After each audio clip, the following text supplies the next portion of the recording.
का अभिनंदन है। जी। आज के सत्र में सभी लोगों को बहुत बहुत स्वागत है।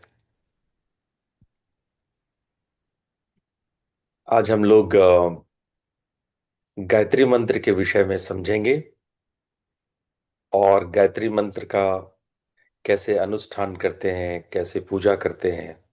और हम जो आप लोगों को पद्धति बता रहे हैं जिसमें 24 वर्ण यानी 24 उसके वर्ण और मात्रिका को हम कैसे प्रैक्टिस कर सकते हैं, आत्मसात कर सकते हैं, वो गूढ़ विधि आपको हम आज बताएंगे। यूं तो गायत्री की उपासना कई तरीके से लोग करते हैं। गायत्री की पूजा और उपासना भारत में बहुत प्रसिद्ध है और भांति भांति से लोग करते आए हैं। गायत्री का बहुत महत्व है। गायत्री का महत्व लगभग इतना ही है, आप समझो, जितना कि हमारे यहाँ वेदों का। इसीलिए गायत्री को हम लोग वेद माता कहते हैं। ये ऋग्वेद के तीसरे मंडल में 62वें सूक्त के 10वां मंत्र है ये। ठीक है। तो इसको इसके ऋषि विश्वामित्र हैं और इसके जो देवता है वो सविता है। सविता यानी कि सूर्य का स्रोत, जो सूर्य का भी स्रोत हो, जो प्रकाश का स्रोत है, सूर्य का भी स्रोत है, जो चंद्रमा और जितने आकाश में तारे सितारे हैं सबका स्रोत को सविता देवता कहते हैं, सविता कहते हैं। ये एक महासूर्य है, एक महान सूर्य है जो सभी तारों, जितने भी तारे गैलेक्सी में हैं, इन सब का वो जनक है, जननी है। उसको सविता कहा जाता है। गायत्री का जो रचना है वो छंद में हुआ है और छंद में 3 लेयर्स होते हैं, 8 8 और 8। और इसमें 24 अक्षर है। 8 पहले लेयर में, दूसरी लेयर में 8, तीसरी लेयर में 8। ठीक है।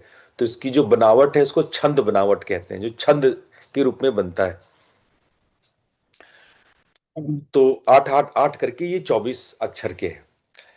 और विश्वामित्र ने बड़ी गहन तपस्या की थी और बहुत गहन तपस्या करने के बाद उनको ये मंत्र सुनाई पड़ा था, उनको ये मंत्र प्राप्त हुआ था। और इस मंत्र को हम लोग कहते हैं वेद माता। ये कहीं ना कहीं इसका महात्म्य आपको उपनिषदों में मिल जाएगा, क्योंकि ये वेद सीधे सीधे ऋग्वेद से उच्चरित है, तो उसको उपनिषदों में इसका वर्णन मिल जाएगा। उपनिषदों में गायत्री को प्राण का आधार माना गया। उपनिषदों में इसको वेदों का एसेंस, वेदों का सार ऐसा बोल करके इसकी उपमा दी गई है। और तो और हमारे प्राचीन उपनिषदों में और पुराने ग्रंथों में इसे ब्रह्म का रूप बताया गया है। गायत्री को माता के रूप में पौराणिक काल में पूजा उपासना शुरू हुआ। जैसा मैंने बताया कि 24 अक्षर है, 3 पाद है इसके, 3 लेयर्स है और प्रत्येक पद में 8 अक्षर है। ये बहुत संतुलित लयबद्ध संरचना है। और जाप करते समय ये श्वास के साथ और संतुलित मन को संतुलित किया जा सकता है। कई लोग जब इसको जाप करते हैं तो जो पहला पाद है तत्सवितुर्वरेण्यम, ये पहला पाद है। इसको सांस लेते वक्त, दूसरे पाद को भर्गो देवस्य धीमहि, सांस को रोक करके कुंभक के वक्त, और धियो यो न प्रचोदयात, ऐसा सांस छोड़ते वक्त करते हैं। बहुत सारे साधक जो इस गायत्री मंत्र के जो उपसर्ग बीजाक्षर ओम भूर्भुवः स्वः, ये जो है ओम भूर्भुवः स्वः, ये उपसर्ग लगता है। ये मंत्र का हिस्सा नहीं है, मंत्र है तत्सवितुर्वरेण्यम भर्गो देवस्य धीमहि धियो यो नः प्रचोदयात्। ये 24 अक्षर का है।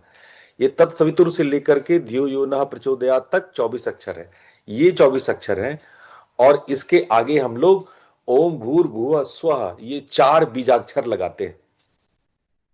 ये गायत्री मंत्र का पाठ नहीं है, लेकिन ये बीजाक्षर हम लोग अपने शरीर यानी कि भूह, भुवः यानी कि अपने मन, स्वः यानी अपनी आत्मा, शरीर, मन और अपनी आत्मा के लिए हम इस बीजाक्षर को आगे जोड़ते हैं। और ओम हम लोग परमात्मीय प्रतीक को जोड़ते हैं। तो ओम, भूर, भुवः, स्वः, ये चार बीजाक्षर जोड़े जाते हैं आगे। तो ये गायत्री को वेद माता क्यों कहा जाता है? क्योंकि यह ज्ञान का मूल बीज है और इसको समस्त वेदों का एसेंस माना जाता है, इसका सार माना जाता है। अब अगर हम इसको, इसके अर्थ को देखेंगे कि इसका अर्थ क्या है, तो इसका अर्थ जैसे मैंने कहा, इसको हम लोग पार्ट में डिवाइड करते हैं। सबसे पहला पार्ट है ओम भूर भुवः स्वः, जो उपसर्ग लगाया गया है। यहां पे जो ओम है वो परम ब्रह्म या परमात्मा का प्रतीक है। जो भू है वो हमारे भौतिक शरीर, जो हमारा शरीर है, और कई बार इसको अन्नमय और प्राणमय कोश के लिए भी इसको यूज किया जाता है। भूवः जो हमारा मन है, जिसको सूक्ष्म लोक कहते हैं या सूक्ष्म शरीर कहते हैं, उसके लिए प्रयुक्त होता है। और स्व जो है वो दिव्य है या कारण के लिए जो हमारा आनंदमय कोश है उसके लिए ये प्रयुक्त होता है। अब आ जाते हैं मंत्र पे। मंत्र कहता है तत्सवितुर वरेण्यम, जो पहला पाद है, जो पहला 8 अक्षर है, वो क्या है? तत्सवितुर वरेण्यम। इसका अर्थ है वह सवितु, मतलब जो सविता देवता है, वह मतलब वो परमात्मा जो सविता देवता है, सूर्य का स्रोत है, सृजन करता है, वरेण्यम, वर्ण करने योग्य है, उसको अपनाना चाहिए, वर्ण करना चाहिए। तत्सवितुर वरेण्यम, वह सविता वर्ण करने योग्य है, वह सविता वर्ण करने योग्य है, उसको जो है वर्ण करना चाहिए। वर्ण मतलब धारणा करना, अपनाना। फिर दूसरा जो पाद आता है, दूसरा जो लेयर आता है, भर्गो देवस्य धीमहि, जो इसमें अगेन 8 अक्षर है, 8 मात्रिकाएं हैं। अब इन मात्रिकाओं में क्या कहा गया है? भर्गो देवस्य धीमहि, हम उस दिव्य तेज का, दिव्य सत्ता का ध्यान करते हैं। भर्ग का मतलब होता है दिव्य तेज, ऐसा तेज जो आपके पापों को नाश कर दे, उसको कहते हैं भर्ग।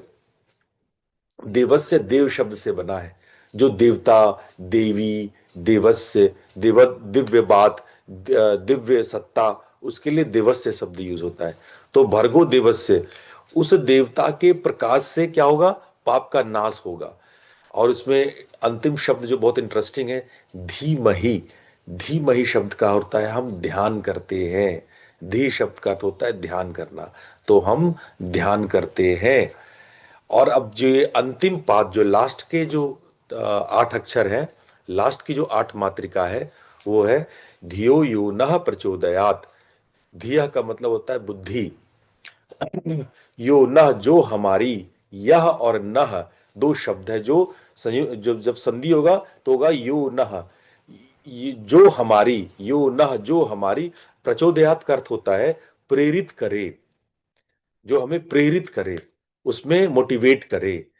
तो हम जो बुद्धि को प्रेरित करे, जो हमारी बुद्धि को प्रेरित करे। ठीक है, तो हम इसका पूरा अर्थ क्या निकालेंगे? हम उस परम दिव्य सविता, जो सूर्य की चेतना है या सूर्य का स्रोत है, हम उस परम दिव्य सविता के पवित्र प्रकाश का ध्यान करते हैं। वह हमारी बुद्धि को प्रेरित और प्रकाशित करे। समझ आ रहा है? वह हमारी बुद्धि को प्रेरित और प्रकाशित करे। हम किसकी साधना कर रहे हैं? हम दिव्य सविता की साधना करते हैं, उनकी पवित्र प्रकाश का ध्यान करते हैं, जो हमारी बुद्धि को प्रेरित और प्रकाशित करे। क्लियर है ये शब्द? क्लियर है ये अर्थ? इसी यही अर्थ है, और इसी अर्थ पे कहीं ना कहीं पूरे वेद टिके हुए हैं, इसीलिए इसको वेद माता कहा जाता है। तो वेद का बहुत गहरा अर्थ है। आप देखो कितना शानदार अर्थ है इसका, कि ये धन, शक्ति और भौतिक सुख की प्रार्थना नहीं है। हम ऐसा नहीं धन का मांग कर रहे हैं, हम शक्ति का मांग कर रहे हैं, कोई भौतिक या सुख की मांग कर रहे हैं, संसार की मांग कर रहे हैं। हम क्या कर रहे हैं?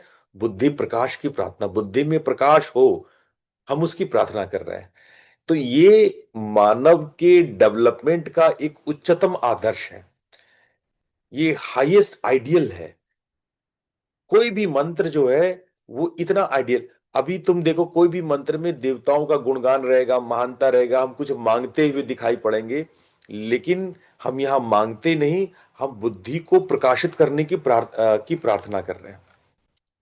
और जो आगे में हम लोग, जैसा हमने बताया कि भू भुव स्व, जो हम लोग उपसर्ग लगाए, वो शरीर, मन और आत्मिक स्तर की बात करता है, आत्मिक स्तर को के बारे में कहता है।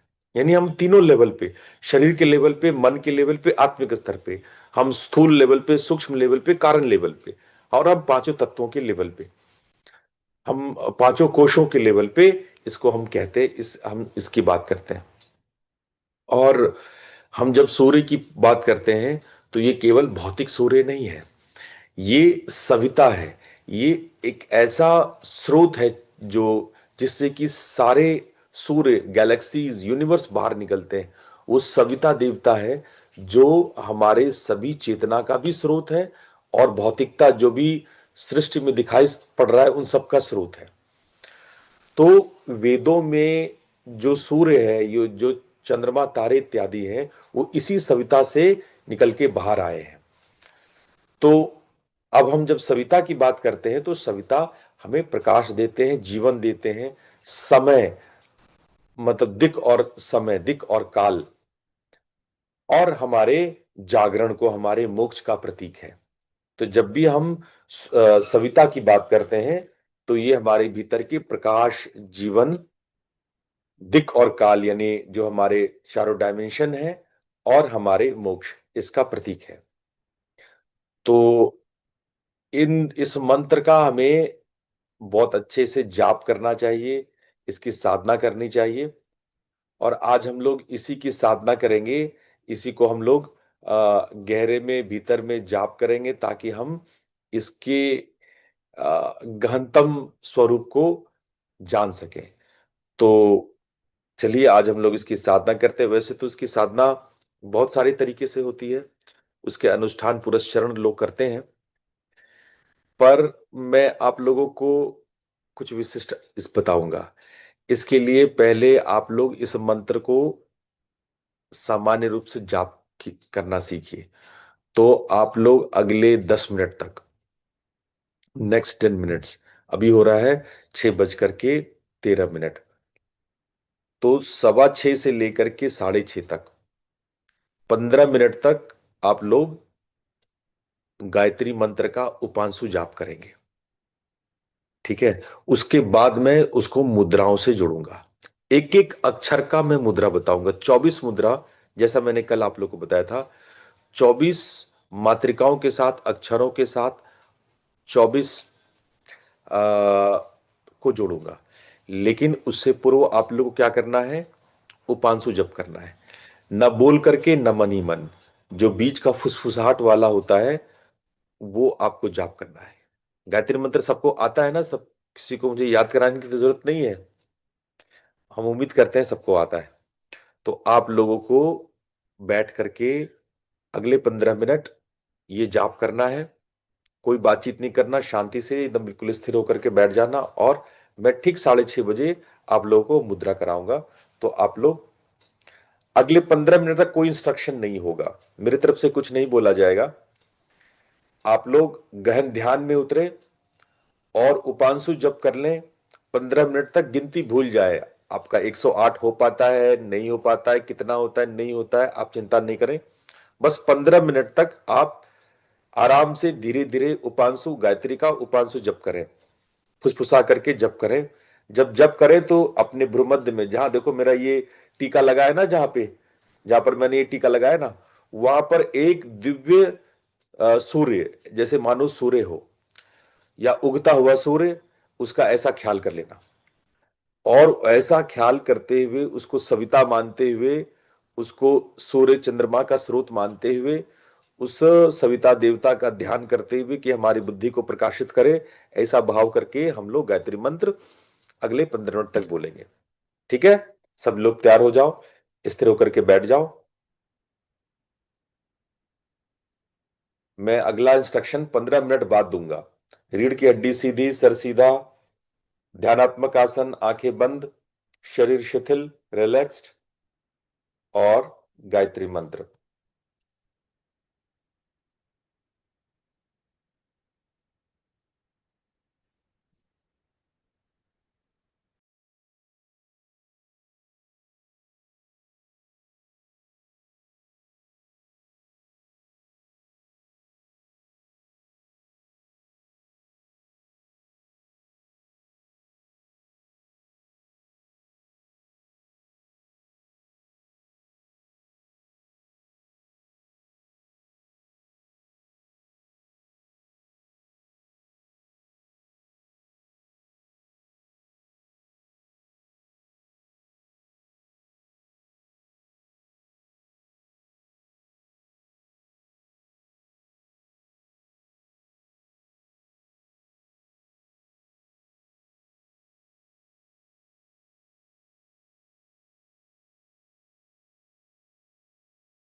धीरे धीरे मंत्र को पूर्ण करें।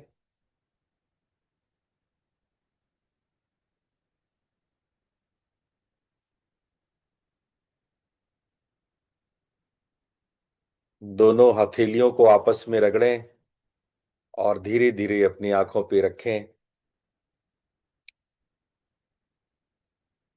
और धीरे से अपनी आंखें खोल लें।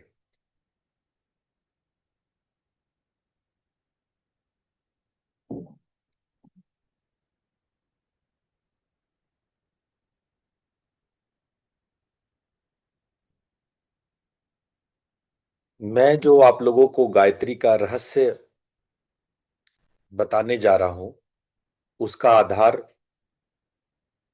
उसके जो अक्षर हैं, जो 24 अक्षर हैं, जो मातृका है जिससे ये मंत्र बना है। गुरुजी ये सिंगल स्क्रीन नहीं है, मल्टीपल स्क्रीन है।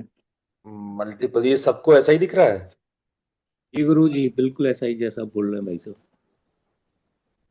अच्छा, ठीक है, मैं कोशिश करता हूं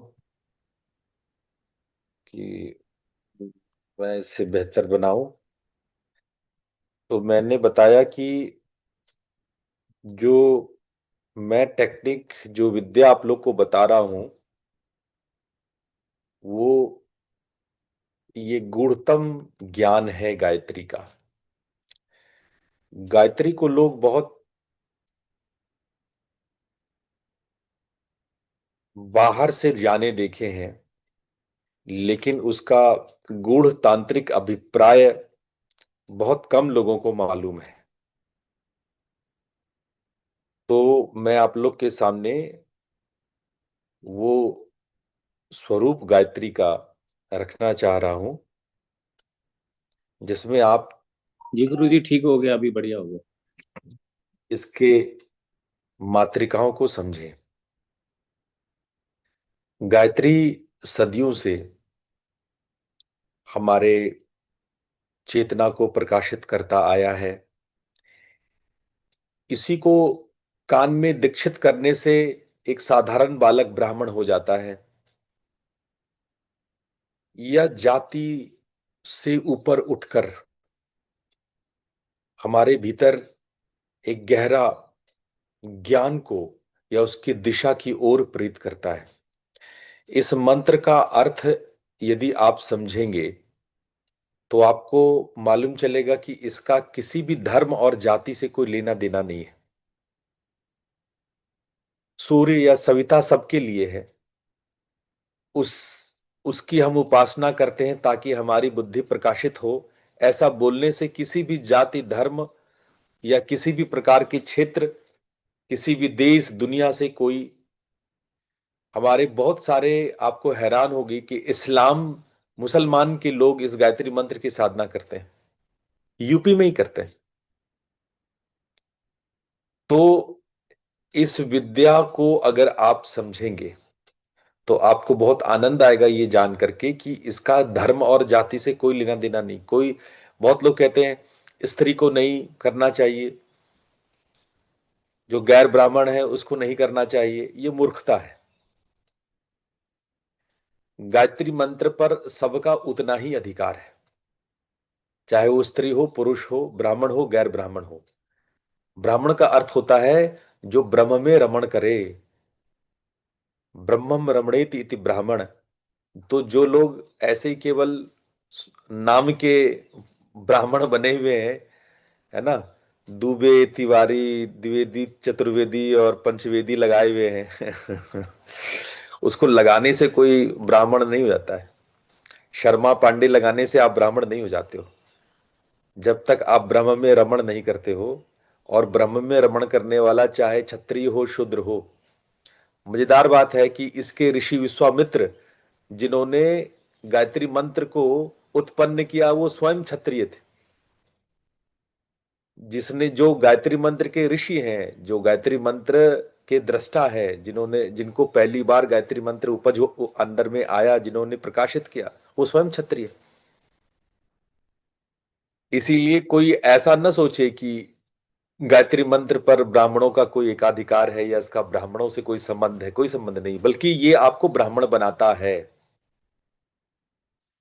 अगर ये आप जाप करते हैं। इसीलिए जब जनेऊ संस्कार होता है तो जनेऊ संस्कार के वक्त कानों में ये मंत्र फूका जाता, दिया जाता है, फुसफुसाया जाता है, क्योंकि ये उच्चरित मंत्र नहीं है। ये कान में इसलिए दिया जाता है जनेऊ के वक्त में, उपनयन संस्कार में, कि ये उच्चरित मंत्र नहीं है, इसको फुसफुसाया जाता है। ये उपांशु जप है। ज्यादा से ज्यादा आप इसको मानसिक रूप से कर सकते हैं, लेकिन ये तेज करके नहीं बोलना चाहिए। लेकिन अभी क्या है, लोग कुछ नहीं समझते हैं, लाउड स्पीकर में लगा करके तेज तेज शोर लगाकर उस पे जो है लता मंगेशकर के गाने आ जाते हैं, है ना। वैसा नहीं होना चाहिए। ये मंत्र फुसफुसा कर बोला जाता है, ये उपांशु जप है ना। तो हर जप की एक अपनी गरिमा होती है, एक महिमा होती है, उसका एक महात्म्य होता है, इसका एक स्वरूप होता है। तो गायत्री मंत्र फुसफुसा करके उपांशु जप की जाती है। बहुत ज्यादा हो तो अजपा या मानसिक जप हो गया तो अच्छी बात है। इसके जो प्रत्येक अक्षर है, इसका प्रत्येक अक्षर अपने आप में कोई ना कोई शक्ति और आध्यात्मिक अर्थों को लिए होता है। आइए इसके हम न्यूरोप्रानिक मॉडल को समझते हैं।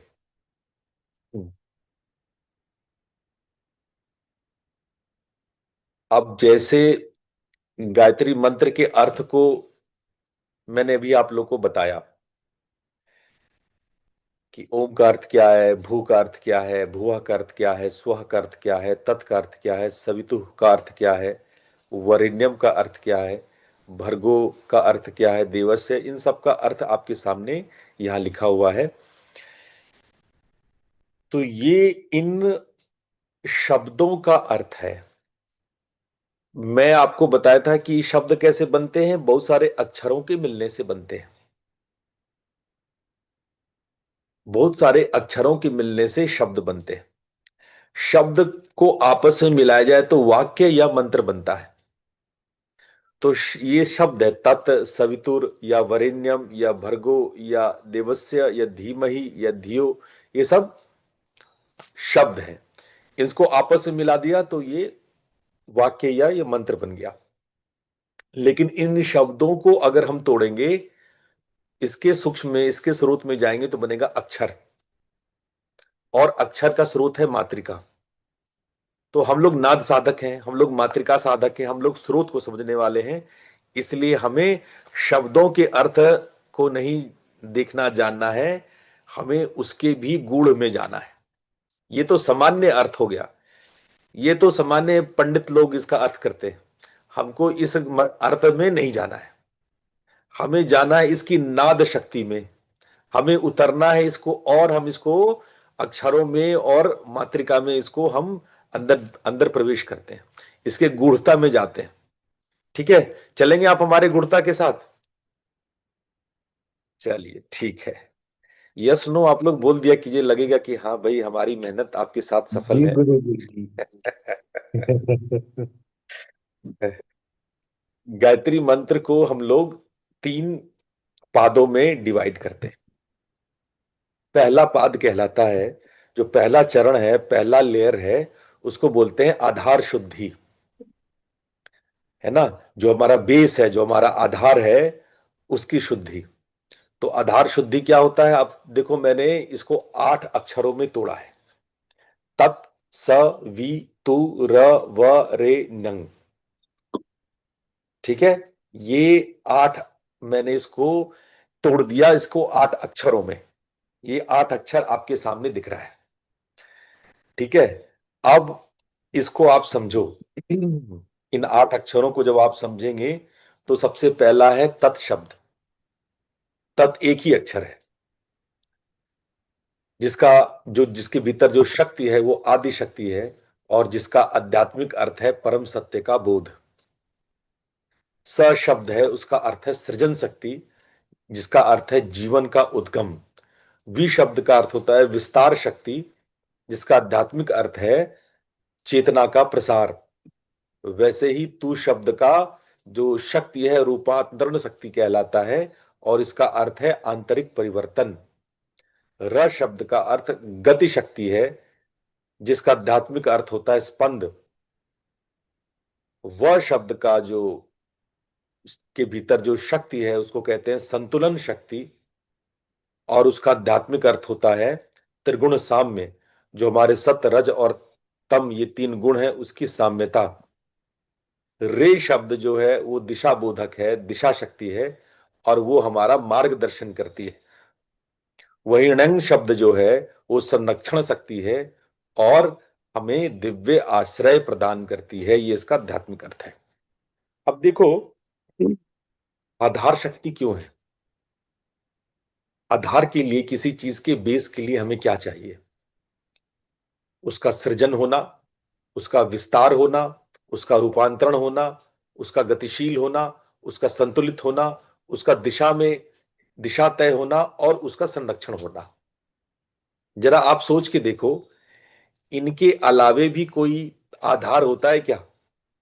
यही 8 आधार होते हैं। किसी भी आपकी भावना के, आपके चेतना के, आपके जो इच्छाएं हैं, महत्वाकांक्षा है, आपके कर्तव्य हैं, आपकी करनी है, आपका संसार है, इसके यही आधार होते हैं। उसका आदि क्या है, सृजन क्या है, विस्तार क्या है, रूपांतरण क्या है, उसकी गति क्या है, संतुलन क्या है, दिशा क्या है, और उसका संरक्षण कैसे हो। कोई चीज बनी रहे, आधार बनी रहे, उसका सृजन हो और वो बनी रहे। वो बनी कैसे रह सकती है? जब उसका विस्तार प्रॉपरली होता हो, उसका रूपांतरण होता हो, उसका उसकी गति संतुलित हो, उसका दिशा सब कुछ संरक्षित हो, तब वो चीज आधारित होता है। तो ये तत्सवितुर्वरेण्यम क्या है? ये आधार शक्ति है, ये आधार शुद्धि है। और इससे आध्यात्मिक लाभ क्या है कि हमारे जीवन का, हमारी चेतना का प्रसार होता है, हमारे त्रिगुण साम्य स्पंदन, मार्गदर्शन मिलता है, दिव्य आश्रय मिलता है। अब जो दूसरा पार्ट है, जो सेकंड पार्ट है इसका, उसको कहते हैं हृदय समेकन। हृदय समेकन का अर्थ होता है उसका भाव, उसकी भावना। आधार के बाद वो किस रूप में भावित है, न्यासित है, किस रूप में प्रतिष्ठित है, किस रूप में उसका अधिष्ठान हुआ है, किस रूप में वो स्टैब्लिश है, वो भावित होती है, उसको पहचाना जाता है, वो मैनिफेस्ट होता है, किस रूप में रिवील होता है। How you know, how it is known,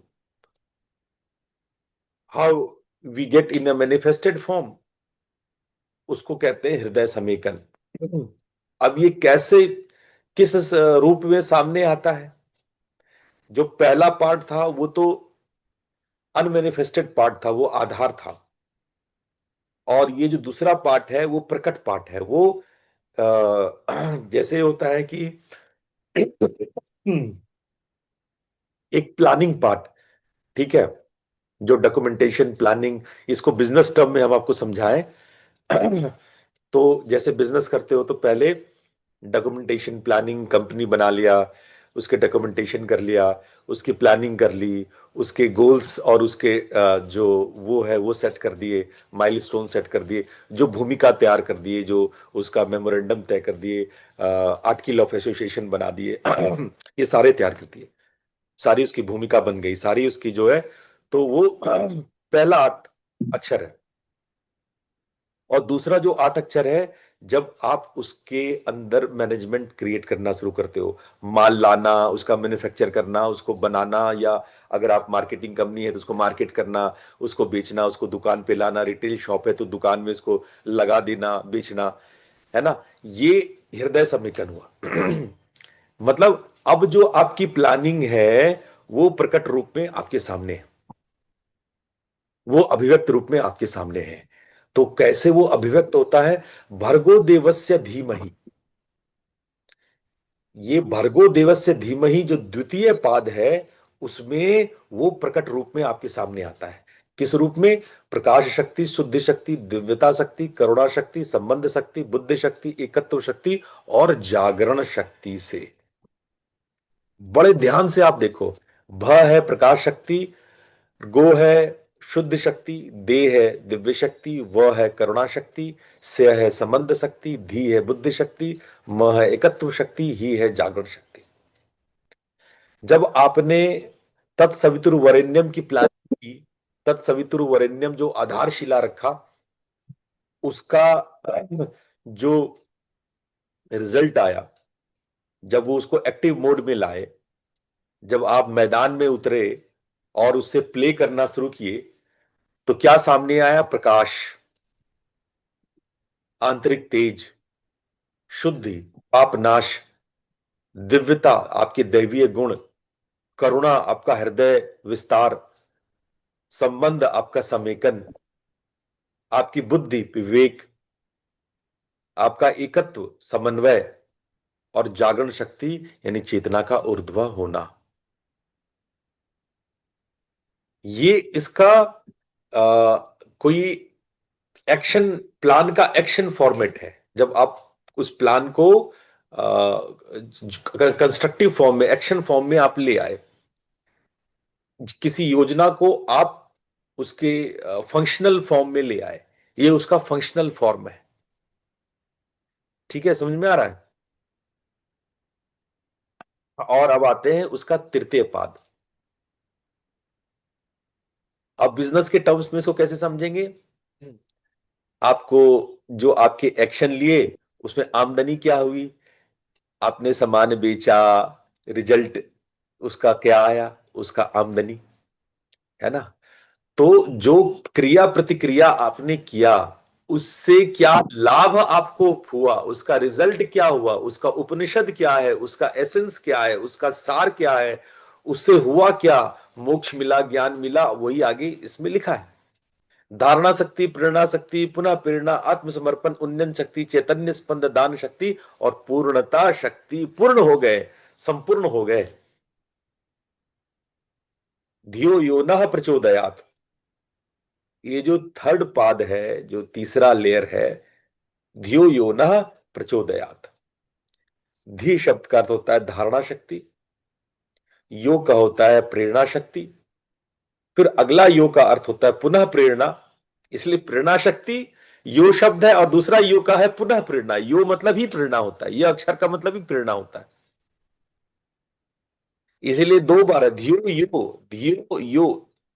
actually ये शब्द है यह और न मिलके यो हो गया है। क्योंकि इसके आगे न शब्द है, इसीलिए यह शब्द, यह में विसर्ग है, यह शब्द है, तो ये यो शब्द उच्चारित किया जाता है। इसका जो मातृका है वो यह है, तो यह विसर्ग है। लेकिन चूंकि जब इसको बोला जाता है न शब्द, उसके आगे न शब्द है, इसलिए यो हो जाता है। उसी तरह धियः शब्द है, धियः, है ना, लेकिन आगे यह शब्द है, इसीलिए ये धियो हो जाता है, ओकार हो जाता है। उसमें अ जो विसर्ग है वो ओकार में बदल जाता है, धियो हो जाता है। तो इसको आपको लग रहा है कि दो बार यो है, यो। तो एक यह हो गया प्रेरणा शक्ति, और एक यो हो गया पुनः प्रेरणा। न शब्द का अर्थ होता है आत्मसमर्पण। प्र शब्द की जो शक्ति है वो उन्नयन शक्ति है। च शब्द जो है वो चैतन्य स्पंद है। द शब्द का अर्थ दान शक्ति है, और यात शब्द का जो शक्ति उसके भीतर है वो पूर्णता शक्ति है। तो आपको इन शक्तियों से क्या आध्यात्मिक लाभ मिल रहा है? धारण शक्ति से स्थिरता, वही प्रेरणा शक्ति से आपको आंतरिक प्रेरणा मिल रही है, और पुनः मोटिवेटेड होते हैं तो आपको आपकी चक्र पूर्ण हो जाती है। जो आंतरिक प्रेरणा जो हो रही, जो मोटिवेशनल चक्र है, वो कंप्लीट होता है। वही आत्मसमर्पण से आपका अहंकार का शमन होता है। आपका ईगो, अहंकार, जो आपका मैंपन है, जो आपने आइडेंटिफिकेशन अपना लगा रखा है, उसका शमन होता है। प्रशब्द उन्नयन शक्ति है, जिससे आपका उत्थान होता है ना। वही चो शब्द जो है चैतन्य स्पंदन है, वो आपकी ऊर्जा के प्रवाह को बताता है। उसका आध्यात्मिक अर्थ है ऊर्जा का प्रवाह होना। द शब्द का अर्थ अनुग्रह से है, कि हम उसका, जो हमारे पर उसका अनुग्रह क्या है, परमात्मा भगवती आप पर कैसे अनुग्रह करती है, कृपा करती है। जो दान शक्ति को शो करता है, और याद जो हमारी पूर्णता है वो हमें समेकित करती है, हमें संपूर्ण करती है। तो ये इसके 3 लेयर्स हैं। ठीक है, आप लोग को बात समझ में आ रही है? 3 लेयर। अब मैं इसके प्रैक्टिसेस आपको बताऊंगा। अब इसके प्रैक्टिसेस क्या है, सभी 24 अक्षरों के, वो मैं आपको बताता हूं। पहला जो शब्द है तत्, है ना, उसका मुद्रा क्या है, ये ऐसे। जब इसको सुमुखी मुद्रा, इसको प्रणाम, नमस्ते, हम लोग एक नमस्ते प्रणाम बोलते हैं ना, कई लोग इसको प्रणाम मुद्रा भी बोलते हैं, प्रणाम आसन भी बोलते हैं, है ना। ये है सुमुखी मुद्रा। तो इन दोनों हाथों को ऐसे सीधे संयुक्त करके उंगलियों को सीधी रखते हैं और भाव में आंतरिक शुद्धता लाते हैं। मंत्र है तत्, और इसमें आप अपने मूलाधार के प्रति सजग बनते हैं। यह जो अभ्यास का शुरुआत है वो मूलाधार से करते हैं। और आप अगर इसको बहुत गहरे में समझने की कोशिश करेंगे तो ये जो आपके राइट एंड लेफ्ट हेमिस्फेयर है, इससे ये दोनों में बैलेंस क्रिएट होता है। हम लोगों के ब्रेन को 2 पार्ट में समझा जा सकता है, right brain, right hemisphere of the brain and left hemisphere of the brain, जिसमें अलग अलग तरह के हमारे अंदर के संकेत या हमारे अंदर की क्षमताओं का एक स्विच पॉइंट होता है। तो जब हम दोनों हथेलियों को आपस में जोड़ते हैं तो हमारे भीतर एक ग्राउंडिंग रिस्पॉन्स डेवलप होता है। हमारा मस्तिष्क एक ग्राउंडिंग रिस्पॉन्स उत्पन्न करता है। इसलिए हम मूलाधार चक्र का ध्यान करते हैं उस वक्त, और इस मंत्र को, इस अक्षर को एक अपने आप में मंत्र, अपने आप में संपूर्णता, तत् शब्द का हम लोग साधना करते हैं। अब दूसरा स शब्द है, इसमें लगता है संपुटी मुद्रा। इसका दोनों हथेलियों को कप के आकार में आप लोग चाहो तो साथ साथ इसको बना भी सकते हो। आप मेरे सामने करोगे तो मैं आपको देख भी पाऊंगा।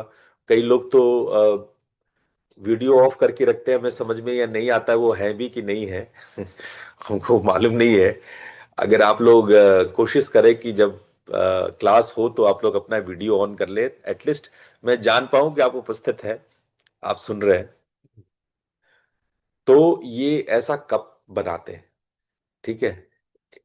इसको अपने हथेली को कप के जैसा बनाते हैं। यहाँ पे भाव क्या है, ऊर्जा का संरक्षण। जब ये मुद्रा लगाते हैं तो भाव होता है ऊर्जा का संरक्षण, ठीक है। और इसमें हम लोग एक तरह से कह लो कि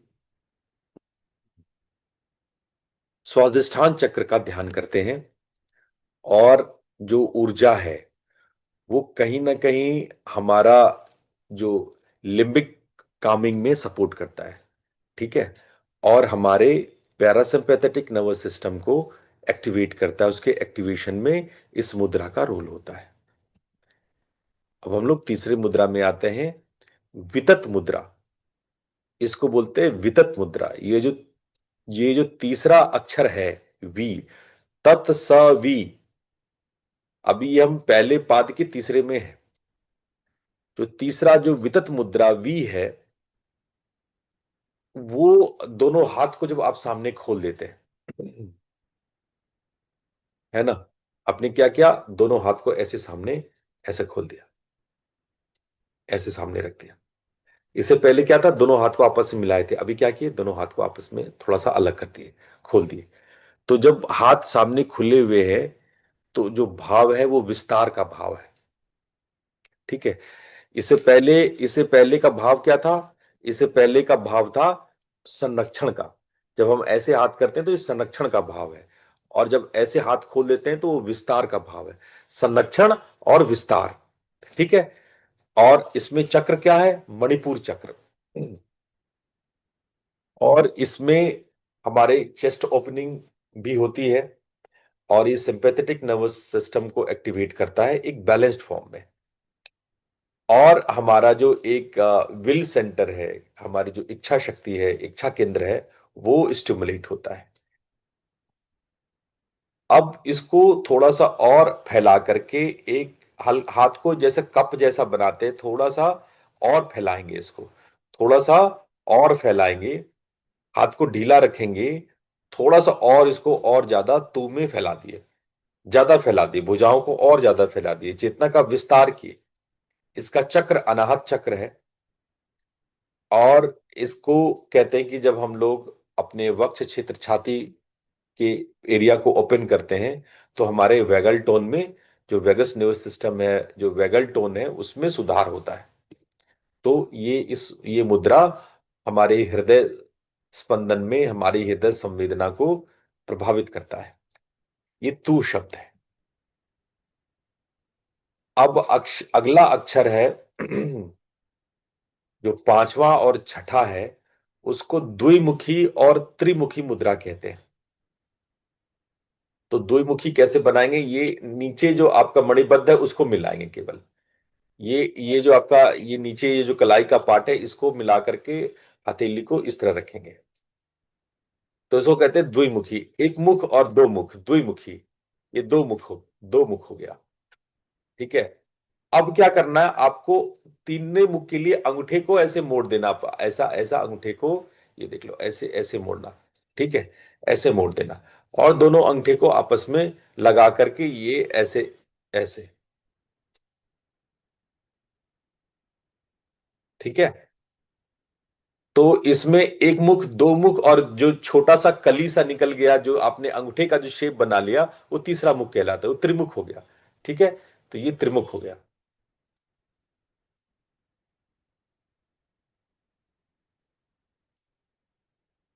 तो ये आपके सामने स्पष्ट है। ये जो मुद्रा है, आप लोग दोनों मुद्रा लगाने की कोशिश कीजिए। जो द्विमुखी मुद्रा है वो दैवत द्वैत साक्षी है। और तीसरा जो है, जो त्रिमुख मुद्रा है, वो त्रिगुण संतुलन करता है।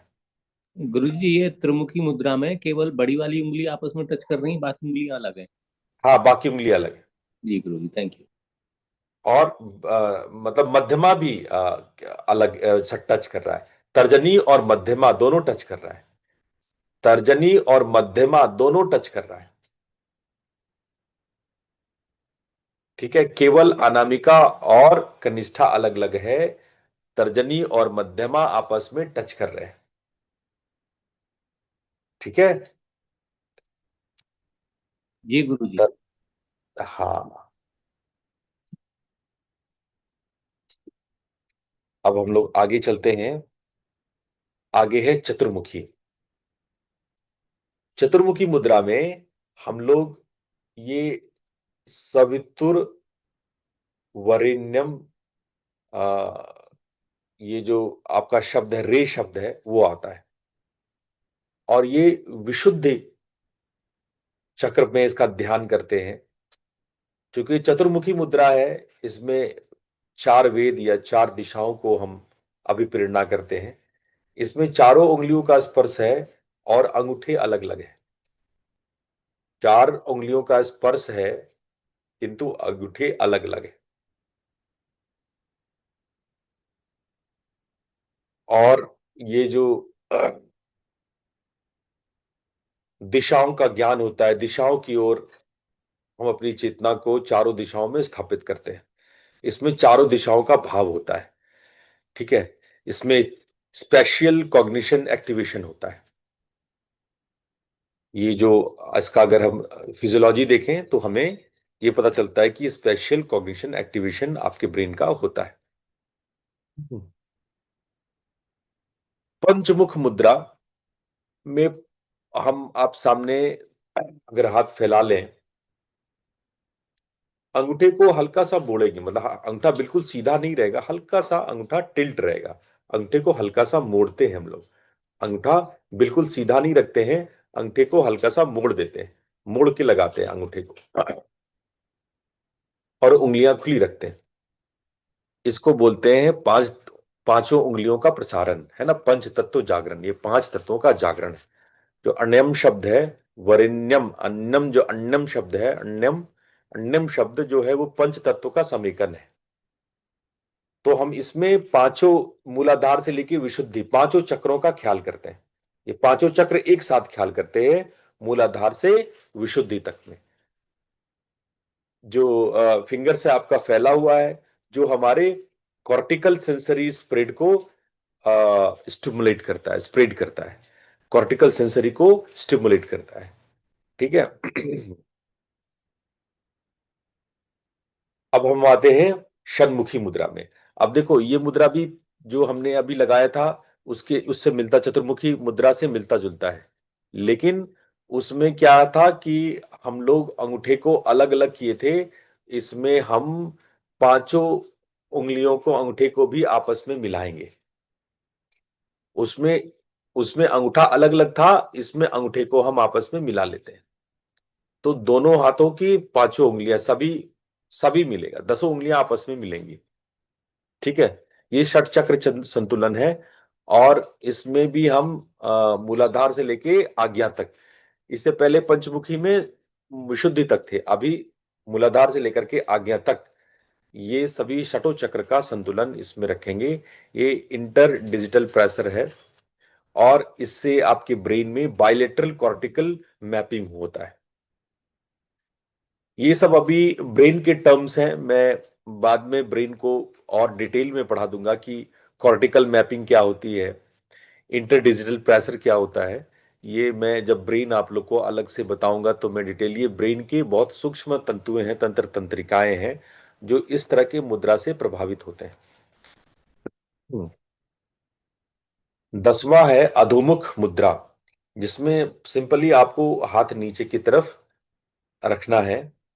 हथेली आपका नीचे, दोनों आगे की तरफ दोनों फैला लेंगे, और हथेली को आप नीचे की तरफ रखेंगे, है ना। और इससे क्या होता है, अपान में, अपान जो एक नीचे की ओर बहने वाला प्राण है, वायु है, उसमें स्थिरता आती है। और गो शब्द, गो शब्द को, ये जो वर्ण है गो, उसके लिए ये मुद्रा है, और इसका हम लोग मूलाधार चक्र में ध्यान करते हैं। फिर व्यापनी मुद्रा होता है। भर्गो के बाद क्या आता है, देवस्य, देवस्य का जो दे शब्द है वो व्यापनी मुद्रा के लिए है। और इससे आपके व्यान वायु का, व्यान रूपी प्राण का प्रसार प्रचार होता है। व्यान कैसा प्राण होता है, व्यान जो पूरे समस्त शरीर में फैला हुआ ऑल परवेडिंग प्राणा होता है, वो प्राणा का स्टोर हाउस भी कहलाता है।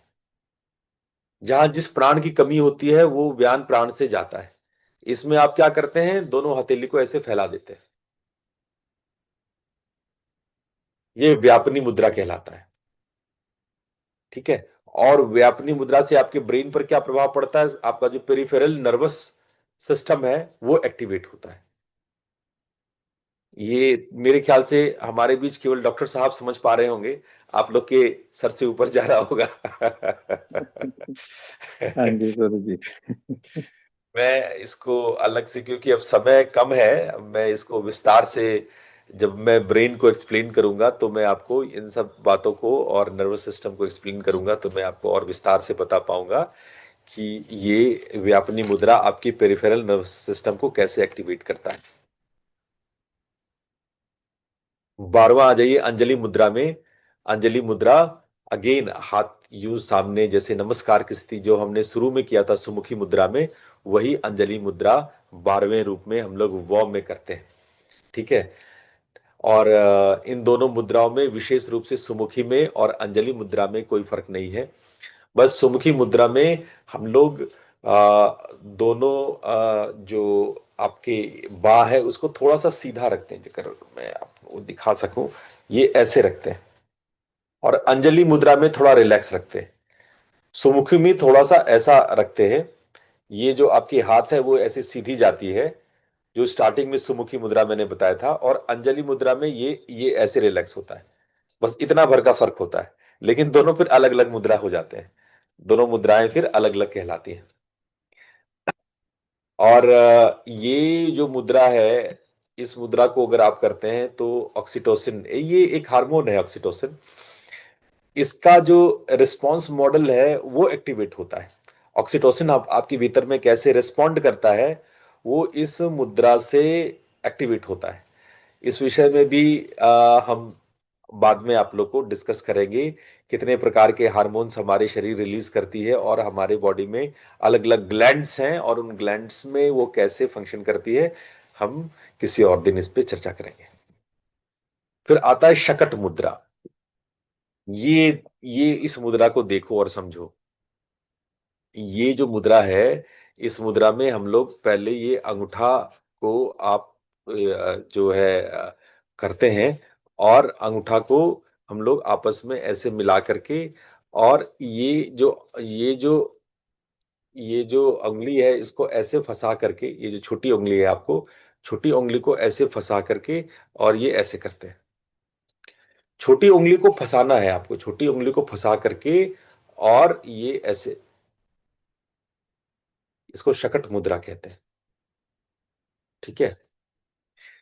पिक्चर में इतने अच्छे से नहीं बताया, पिक्चर में आपको थोड़ा, क्योंकि ये पिक्चर हमको लगता है कि एआई पिक्चर है, इसलिए इस फोटो में थोड़ा सा मिस्टेक होगा, इसलिए आप पिक्चर में नहीं जाइए। आप छोटी उंगली को आप ऐसे लॉक कीजिए और अंगूठे को ऐसे मोड़ के ऐसे कर दीजिए,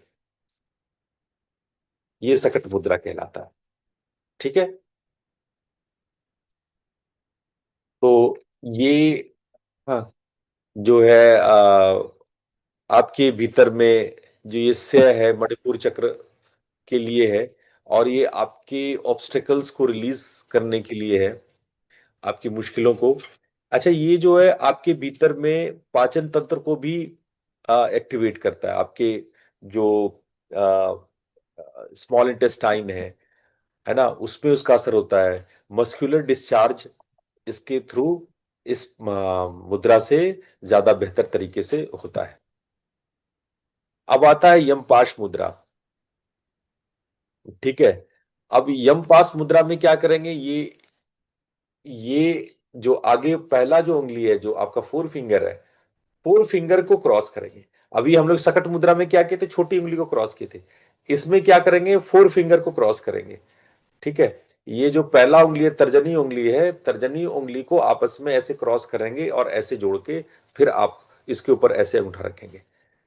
हो सकता है कि ये फोटो जो एआई फोटो है, उसमें 10 से ज्यादा उंगलियां दिख रही होगी आपको, इसलिए हमको तस्वीर मिला नहीं। दरअसल मैं खोज रहा था इसका फोटो, हमको फोटो मिल ही नहीं रहा था इसका, यम पास मुद्रा का। मैं सोचा कैसे बताऊं आपको, मैंने एआई के सहयोग से किया, तो इसमें ऐसा लग रहा है कि 12-15 उंगलियां आपकी है, एक से ज्यादा 10 से ज्यादा उंगली आपको इस फोटो में दिख रहा होगा। तो मेरे पास ये बताने का कोई उपाय नहीं था, इसलिए मैंने एआई का सहयोग लिया, लेकिन ये सही पिक्चर नहीं है। ठीक है। सही पिक्चर के लिए आपको ये उंगली ऐसे क्रॉस करना होगा, ये उंगली क्रॉस करके ऐसे मिला लीजिए और इसके ऊपर रख लीजिए, बस इतना ही करना आपको, और कुछ नहीं करना। मतलब पहले वाले में छोटी उंगली को किए थे, इस वाले में ये वाली उंगली को हम लोग करेंगे और ऐसे जोड़ लेंगे। ये यमपाश मुद्रा कहलाता है, धी शब्द के लिए, है ना। यमपाश है, धी शब्द होता है बुद्धि के लिए, आज्ञा चक्र को प्रेरित करता है। ठीक है। और इससे हमारा जो सेल्फ रेगुलेशन पैटर्न है वो डेवलप होता है, हम अपने आप को नियंत्रित कर पाते हैं, अपने आप को कंट्रोल कर पाते हैं, अपने सेल्फ अवेयर हो पाते हैं, अपने आप को ज्यादा नियंत्रित कर पाते हैं। यमपाश मुद्रा, नाम भी यमपाश मुद्रा है। ठीक है। ग्रथित मुद्रा, हाँ, इसमें ग्रंथन करते हैं। इसमें आप क्या करते हैं, इसमें ऐसे उंगलियों को आपस में ऐसे क्रॉस करके ये ऐसे ऐसे ऐसे बना लीजिए, ये ग्रथित मुद्रा हो गया। ये आपस में उंगलियों को गुथ लेंगे, इसे नाम ये ग्रथित मुद्रा है। ये उंगलियां आपस में ऐसे फंसा लेते हैं, ये उंगलियों को ऐसे, आप देखो ऐसे उंगलियां ऐसे आपस में फंस गया, ये उंगलियों को जैसे ऐसे आप ले जाएंगे, ऐसे आपस में फंसा देंगे, ऐसे मोड़ मोड़ करके ऊपर में अंगूठे को चिपका देंगे, दोनों अंगूठे को ऐसे चिपका दिए, ये हो गया। ये जो मुद्रा आपका हो गया, ये हो गया ग्रथित मुद्रा। ठीक है। इससे आपके बिखरे हुए प्राण जो है वो इकट्ठा हो जाते हैं, उसको आप समेकित कर लेते हैं, उसको आप संगठित कर लेते हैं, है ना। और ये अनाहत चक्र के लिए है। और इंटीग्रेशन रिफ्लेक्स, कई प्रकार के बॉडी में रिफ्लेक्स होते हैं। अमूमन हमारे बायोलॉजी में, हमारे फिजियोलॉजी में 12 प्रकार के रिफ्लेक्स एक्शंस होते हैं, जिसमें एक है इंटीग्रेशन रिफ्लेक्स। अब ये बहुत मेडिकल सब्जेक्ट है, हम इसको डिटेल में बताने के लिए हमको पूरा समय चाहिए। आप बस फिलहाल इतना बार याद रखो कि ये इंटीग्रेशन रिफ्लेक्स है ये, ठीक है। कई प्रकार के हम कुछ करते, जैसे हम पानी पीते हैं, उसका रिफ्लेक्स एक्शन मान लो आपके लीवर पे या हृदय पे होता है। आपको पानी हृदय में तो जाता नहीं है, रिफ्लेक्स एक्शन हृदय में कैसे होता है? तो कई प्रकार के रिफ्लेक्स एक्शन है, मूल 12 प्रकार के माने जाते हैं, उसमें ये इंटीग्रेशन रिफ्लेक्स कहलाता है। अब आगे आते हैं 16वें में, उन्मुखी मुद्रा। उन्मुखी मुद्रा में हथेली अगेन ऊपर की तरफ कर देते हैं, और ये ही शब्द के लिए विशुद्धि और आज्ञा चक्र पर ध्यान देते हैं, और इसमें जो आपका अटेंशन है वो अपवर्ड की ऊपर की तरफ शिफ्ट होता है। ऐसा करने से, केवल ये मुद्रा कर लेने से आपका अटेंशन जो है वो अपवर्ड शिफ्ट होता है। प्रलंबन मुद्रा जो है वो धी शब्द के लिए है, उसमें हाथ ढीला और नीचे छोड़ देते हैं, बिल्कुल ढीला और नीचे अपने शरीर के नीचे की तरफ ढीला रिलैक्स कर लेते हैं। ये पूर्ण विश्रांति है। प्रलंबन मुद्रा, प्रलंबन नाम ही है इसका, प्रलंबन, जो प्रलंबन हो, जो सीधा और रिलैक्स हो जाए, ठीक है। तो ये हमारे भीतर हमारे मस्कुलर टोन को भी ये रिलैक्स करता है। मुष्टि मुद्रा, मुष्टि मुद्रा नाम से ही नाम है, मुष्टि, मुट्ठी बांधते हैं, मुट्ठी ऐसे बांध करके अंगूठे को बाहर की तरफ रखते हैं, और मुट्ठी हमारे विल पावर, जब हम मुट्ठी बनाते हैं तो ये विल पावर का द्योतक होता है। जब भी हम संकल्प करते हैं, हमें एक होना है, हमें नेक होना है, हमें अपने कर्तव्य को निभाना है, जब हम लोग कोई भावना करते हैं तो मुट्ठी करके करते हैं ना जी। तो ये मुट्ठी क्या होता है? हमारे भीतर की संकल्प शक्ति को, हमारे भीतर के प्रतिज्ञा को, हमारे भीतर के रिजोल्यूशन को, हमारे भीतर की डिटर्मिनेशन को बढ़ाता है, ठीक है। अगर हमारे भीतर की डिटर्मिनेशन बढ़ती है तो क्या होता है? हमारा विल फोर्स, जो न्यूरल मोटर एक्टिवेशन, जो हमारा विल है, विल पावर है, वो हमारे कहीं ना कहीं न्यूरो मोटर एक्टिवेशन पे डिपेंड करता है। तो will force neuro motor activation कहते हैं इसको। तो इस और चक्र कौन सा प्रभावित होता है? चक्र हमारा मणिपुर चक्र प्रभावित होता है। अब आते हैं मत्स्य मुद्रा में। तो ये देखो, दोनों सिंपल, अपना हथेली अपनी तरफ रखो और ऐसे हाथ को लेके ऐसे ले आओ। ना ना, ये दोनों हाथ देखो, दोनों उंगलियां अपोजिट करो, देखो ऐसे हाथ, पहले ये अपोजिट करो, ऐसे अपोजिट करो, उसके बाद ऐसे क्रॉस करते हुए ऐसे मछली बना लो। ऐसे मछली बनाते हैं, हाँ ये ये मछली का पूंछ ऐसे ही होता है ना, मछली का टेल, मछली का पूंछ ऐसे ऐसे होता है ना ये ये मछली का टेल बन गया। तो ये मत्स्य मुद्रा कहलाता है, ठीक है। तो इसका जब ये मुद्रा रहते हैं, इसका भाव प्रवाह का होता है, और यो शब्द, धियो यो शब्द का है, और इसमें स्वादिष्ठान चक्र का ख्याल करते हैं। तो और इसमें जो एक फ्लो स्टेट इंडक्शन हमारे भीतर डेवलप होता है, जो हमारे भीतर वात है वो कंट्रोल्ड होता है, या वात जो है वो स्टिमुलेट होता है। वात का अर्थ है किसी चीज का मूवमेंट, फ्लो, है ना, उसका संतुलन। अब आते हैं कूर्म में। कूर्म भी लगभग लगभग ऐसा ही, जैसे हम मुद्रा बनाए थे, ये वैसा ही होता है, बस इसमें हम अंगूठे को भीतर ले लेते हैं। उसमें अंगूठा बाहर था, इसमें अंगूठे को भीतर ले लेते हैं। बाकी बाकी सब कुछ वैसे ही होता है, अंगूठे को हम भीतर ले लेते हैं। ये ऐसे रहता है, ऐसे, ऐसे, ये देखो, ये देखो, ये एकदम से टाइट ऐसे नहीं करते, इसको थोड़ा ढीला रखेंगे ऐसे, ये ऐसे, दिख रहा है ये? एक हो गया एकदम टाइट करके ऐसे, टाइट करके ऐसे नहीं करना, इसको थोड़ा ढीला छोड़ना, ये ऐसे, और अंगूठा अंदर कर लेना, ये देखो, दिख रहा है? ये देखो,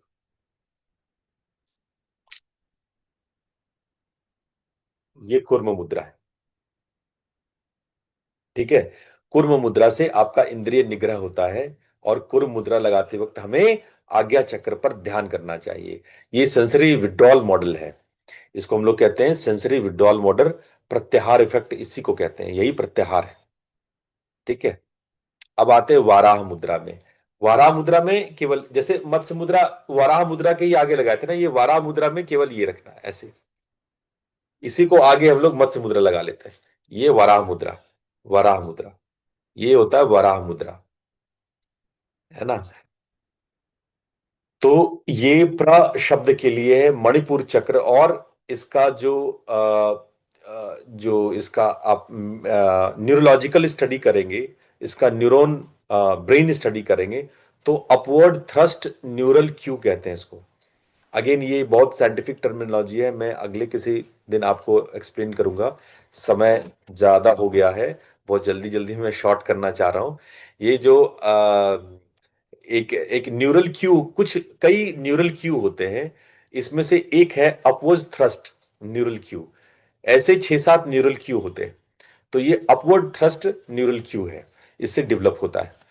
अब आता है सिंहक्रांत मुद्रा। सिंहक्रांत, जैसे ये शेर हम लोग बच्चों को डराते हैं ना, शेर आ जाएगा ऐसे करके डराते हैं ना बच्चों को तो ये मुद्रा है ये शेर, सिंहाक्रांत मुद्रा कहते हैं। तो ये शेर की मुद्रा है। तो ये मुद्रा हम लोग लगाते हैं, सारी उंगलियों को ऐसे मोड़ लेते हैं, थोड़ी उंगलियों को टाइटन, थोड़ा सा ढीला नहीं रखते, थोड़ा सा टाइट रखते हैं, है ना। उंगलियां फैली होती है, उसमें एक बल होता है, उंगलियों में एक ताकत लगी होती है, बल भाव रहता है, और इससे एक निर्भीकता, साहस का भाव रहता है। और ये शब्द क्या है? चो शब्द है, जो विशुद्धि शब्द को डेवलप करता है, और ये फियर को रिलीज करता है। कभी भी आपको डर लगे ना, तो ये सिंहाक्रांत मुद्रा लगा लीजिए। इससे क्या होता है? फियर रिलीज, मस्कुलर एक्सपेंशन होता है। आपका जो मस्कुलर एक्सपेंशन होता है वो फियर को रिलीज। देखो, आप जब डरते हो ना, तो बहुत सारे आपके जो बॉडी पार्ट्स हैं वो थोड़े से संकुचित हो, कॉन्ट्रैक्ट हो जाते हैं, वो खिंच तनाव में आ जाते हैं। डर केवल दिमाग को ही नहीं होता है, आपकी बॉडी भी उसी तरह से रिएक्ट कर जाती है, बहुत जगह तनाव में हो जाते हैं। और कभी बहुत ही भयानक तनाव में आते हैं, तो आप तो बिल्कुल स्टैच्यू, आप तो हिल भी नहीं पाओगे, आपको लगेगा कि आप हिप्नोटाइज हो गए, आपका बॉडी तो रुक गया, आप ठहर ही गए, बॉडी चोक हो जाता है ना। तो ये मुद्रा आपके फियर को रिलीज करता है, आपके मस्कुलर उस जो टेंशन जो फियर से डेवलप होती है उसको ये रिलीज करता है। अब 23वां मुद्रा है महाक्रांत मुद्रा, जो द शब्द के लिए।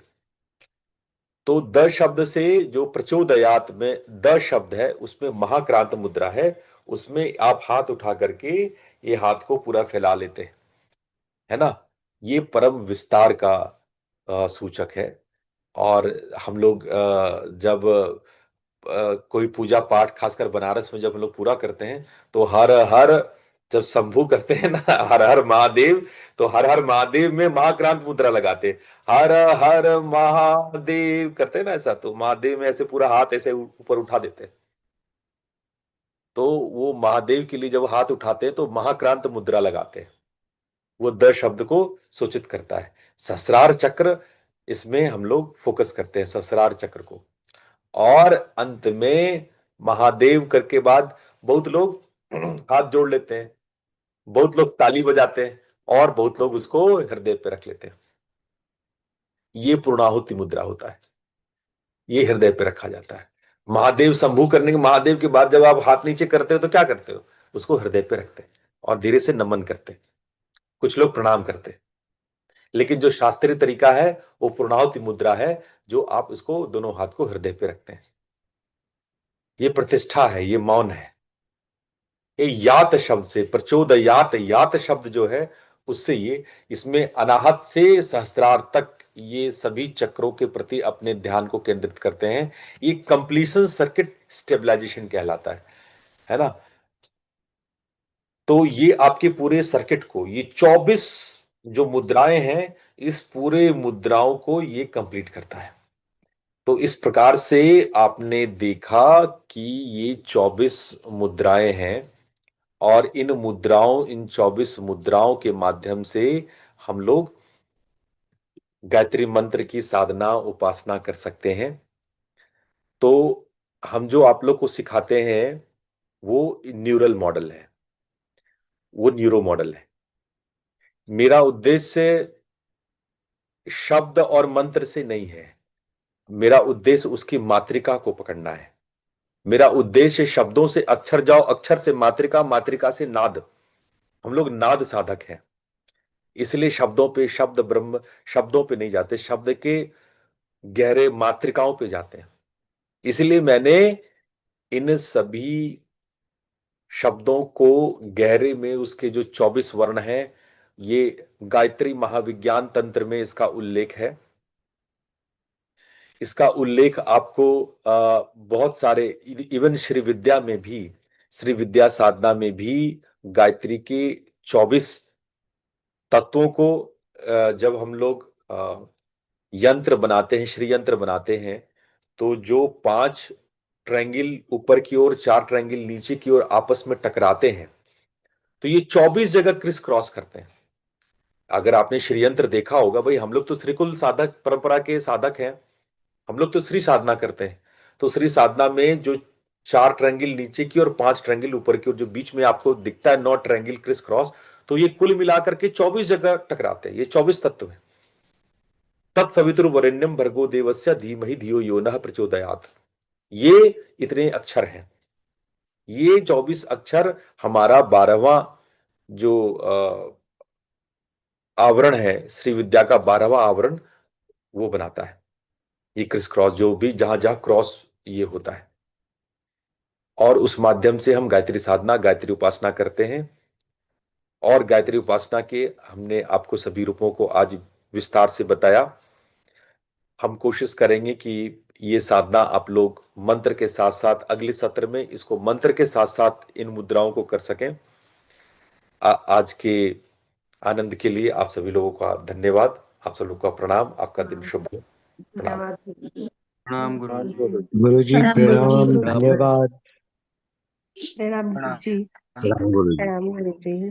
प्रणाम। धन्यवाद गुरु जी।